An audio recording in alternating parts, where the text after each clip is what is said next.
చెవికి సంబంధించి ఏ ప్రాబ్లం వచ్చినా కూడా ఈ హోమ్ రెమెడీస్ అనేది చేయొద్దు.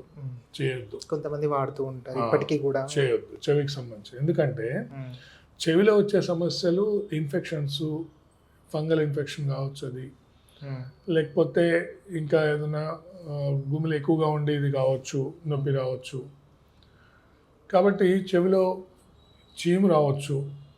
అది ఎందుకు వస్తుంది, ఆ చీము పరీక్ష చేయాలి ముందు, అప్పుడే ఏదైనా డ్రాప్స్ వేయాలి. వెంటనే ఏదో చీము వస్తుంది లేదా నొప్పి వచ్చిందని వెంటనే పోయి డ్రాప్స్ కొనుక్కొని వేసుకుంటూ ఉంటారు. లేకపోతే ఇంట్లో హోమ్ రెమెడీ అని చెప్పి ఆయిల్ వేసుకుంటూ ఉంటారు. ఆయిల్ వేయటం వల్ల అది తగ్గే అవకాశం లేదు. కొంతమందికి ఆయిల్ వేడి చేసి వేసుకుంటారు, అది కూడా తగ్గదు. అది దానివల్ల కొంత ఇన్ఫెక్షన్స్ రాకపోవచ్చు, కానీ దానివల్ల ఉపయోగం లేదు. కొంతమంది ఇంకేదేదో వేస్తారు, కుంకుమ వేస్తారు, అవన్నీ కెమికల్స్. ఈ డ్రాప్స్ కూడా కెమికల్స్. చర్మం ఇరిటేషన్ అవన్నీ వస్తాయి, ఇన్ఫెక్షన్స్ వస్తాయి, కొత్తగా సమస్యలు వస్తాయి. కొంతమంది ఆ కుంకుమే కాకుండా ఇంకేదేదో వేస్తూ ఉంటారు, పసరు పోస్తారు. పుండు పడిపోయి వచ్చిన వాళ్ళని చూసాం అట్లా, కన్నబేరు దెబ్బతినే వాళ్ళని చూసాం అట్లా.